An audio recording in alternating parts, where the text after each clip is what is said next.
Remember how I promised with yesterday's episode that today's would be all about the additions that the team would make as opposed to the cuts? Well, that part came across as pretty prescient, I'm sure. But now, I'm not there with this. Good morning to you. Good Wednesday morning. I'm Dejan Kovacevic of DK Pittsburgh Sports. This is Daily Shot of Steelers. It comes your way bright and early every weekday if you're into hockey and or baseball. I also offer daily shots of Penguins and Pirates in the same place that you found this. Yeah, there were cuts. You know what they were by now. Nothing there really floored me. Joe Hague being gone probably would have been a bigger surprise for me had Hague not had the concussion issue that held him out the past couple weeks. Concussions, you just never really know how that's going to go, especially at a position where you're, ramming heads with people on a consistent basis. Anthony McFarland, again, nothing there where you go, oh, whoa, they cut Anthony McFarland when you knew exactly where he was on the depth chart and that he hadn't really gotten any better. And the additions, while they're both welcome, I don't know. Let's go over them, okay? The first one is Malik Reed from the Broncos. This one is a plus.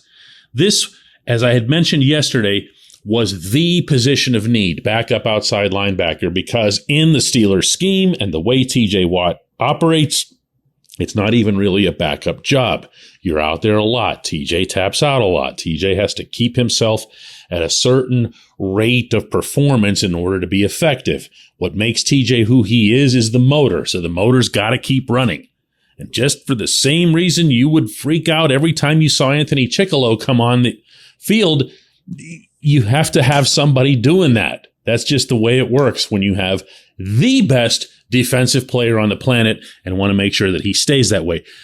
Reed's 26 years old. He's logged 2,000 some snaps over 3 years in Denver. He had 700 in each of the last two seasons. He's been a player. Over those 2 seasons, he also had 14 sacks. That's not bad. That's pretty productive. Now, whether or not he'll be a fit here, whether or not he'll have an adjustment period over time, I don't know. The one thing that I've heard about him that immediately I really like right off the bat is that he's a model citizen. He's not going to come in and Melvin Ingram you and complain about this or that or basically walk out on the team in mid-season. So that's encouraging. Okay, I don't mean to sound all negative about the whole day. That part is encouraging. There's no way to not appreciate adding Reed. But the reason I'm a little less than enthused about all this is that there's no way this is it when it comes to this offensive line. There just can't be any way that this is it. What can you expect at Point Park University in downtown Pittsburgh?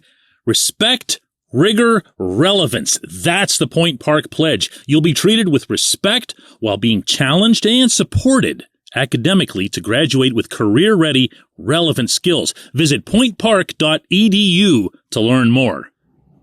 Just as Reed was acquired from Denver in a trade, so too was Jesse Davis, the guard/tackle acquired in a trade with Minnesota.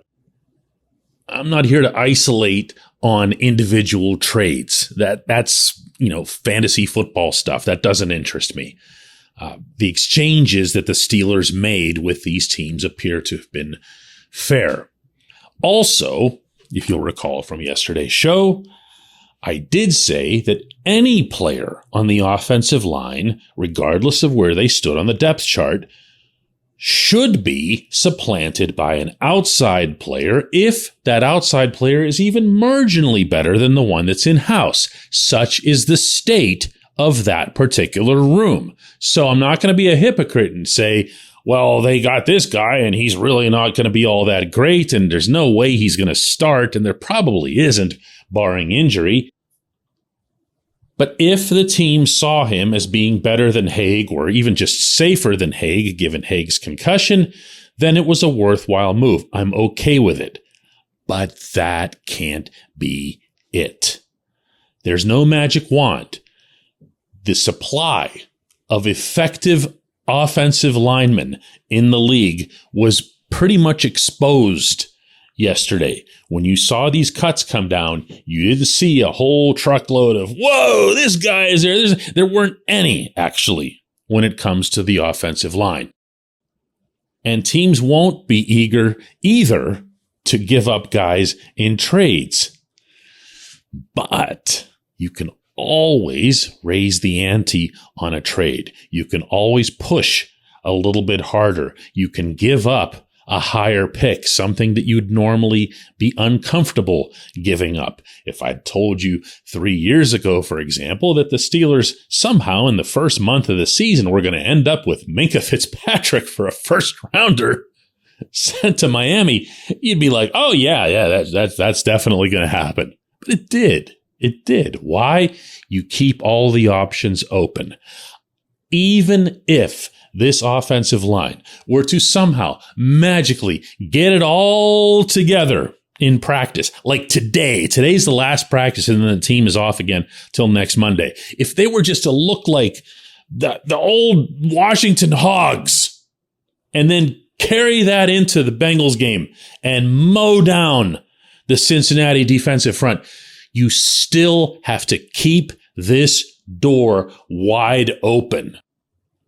The other door that needs to be kept wide open is the obvious, which is that Davis should at least be given something of a chance to show what he can do, in particular at left guard. Left guard is one of his positions. Left guard is, of course, also the position at which the Steelers attempted to at least put up the facade of a duel between Kevin Dotson and Kendrick Green that went absolutely nowhere. Green basically played himself right out of the job way more than Dotson played himself in. Well, you can keep that theme running because there's no reason to trust either of them. Green on a performance standpoint, Dotson on an availability standpoint. Put Davis in that mix. Put him in that mix the moment he arrives. No, he's not going to be a left tackle. You just got to figure things out with Dan Moore. But you can help to solidify that side. Everything and everyone to the left of Mason Cole by putting Davis right into that mix. When we come back, J1Q.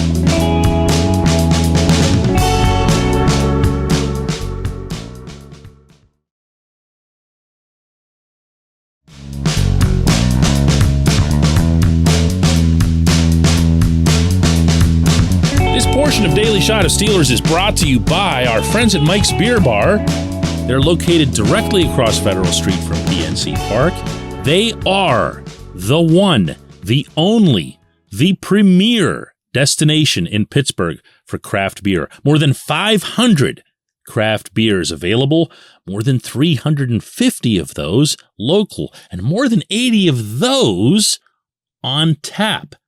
Mike's can't be topped, not for beer, not for the awesome kitchen and menu that's available, and not for all the special events that are going on there. Check them out online at mikesbeerbar.com. Mike's Beer Bar, right across Federal Street from PNC Park. And today's J1Q comes from Christopher Holcomb, who asks, maybe it's just me, DK, but the last two offensive line coaches have been abysmal. So maybe it's not just the offensive line men. Maybe it's the coaching that's not getting the best out of them. And maybe it's time to go ahead and call up Mike Munchak and ask him, or better yet, beg him to come back. What are your thoughts on this? My thoughts are, first off, Chris, that Munchak has quite the fan base in Pittsburgh. He comes up every time somebody misses a block. My further thought is that unlike a lot of these types of narratives where the fans just rally around someone without even necessarily knowing or understanding what it was that they did or do, this is dead on. This is dead on. You can say what you want about the experience and the talent level that Munchak worked with while he was in Pittsburgh, having all-pro versions of Marquise Pouncey, David DeCastro, Ramon Foster, Alejandro Villanueva becoming a Pro Bowl guy, Marcus Gilbert over on the right side. But he found a way not only to coach them up, which sometimes can be an even greater challenge when you're dealing with known commodities and guys who've already kind of made it, or in this case, really made it, but he also brought them together. He also made them a unit. He made them one of the NFL's best units. And as someone who would sit in the one end zone in Latrobe and pay more attention to those guys and the drills that they were doing, I can tell you firsthand that he was a teacher above and beyond anything else. Even when he was dealing with someone like Pounce, he was a teacher, a hands-on teacher. He would stop even the most routine drill if he saw something that he didn't like with footwork or hand positioning, and he would demonstrate to them right in front of them how it should have been done and then make them do it again. And not in a nasty way. Guy's kind of soft-spoken and not a loud voice. But everyone paid attention because they felt like they were missing something if they didn't. You know, like somebody's offering you all of the answers to the test and you're crazy for not listening to it. You know, as for the most recent positional coaches, you know, Adrian Clem wasn't here for very long. I think everyone can pretty much agree that that didn't go well. I mean, my goodness, when you get booted out 3/4 of the way into a season, yikes. And that kind of speaks for itself. And it's incidentally the head coach acknowledging a mistake, which you can both give him credit for, but also understand that it was his mistake. Now, Pat Meyer, the new offensive line coach, comes from the Panthers. He's been in the NFL for a long, long time. So he's going to have more of a pedigree to him than Clem, who was brand new to this. He's going to have more of a license, I believe, a leash with which to operate. But I'm sorry, how do you look at this preseason and say to yourself, oh yeah, that guy had them ready? I mean, they were getting spun around like tops as recently as a week ago. As ever, when you're talking about team sports, and especially one like football, in which there are so many people involved, more than any other sport, 53 just in the players alone, the truth is somewhere in mixing it all together. Yeah, there are some bad players. Kendrick Green appears to be, at this stage of his career, a bad player. I'm not sure you could bring Munchak down from Mount Olympus and have him turn Green into a good player. But I would like to think that he'd make a difference with someone like Dan Moore, because we've seen flashes from Moore. We've seen Moore shut down, for the most part, Myles Garrett in a head-to-head matchup. And yet we're now seeing Moore really, really struggle. That's a big, big concern. So if there were a way for Tomlin or the Steelers to bring in another coach at this stage of the game, I don't know. I mean, that can be disruptive. It can undermine the guy, it would undermine the guy you've already got on the job. But then you could also do it Brian Flores style, where you just say, listen, Brian Flores is sitting out here and he's available. I don't care what his title is. He's coming into the building with us. Maybe.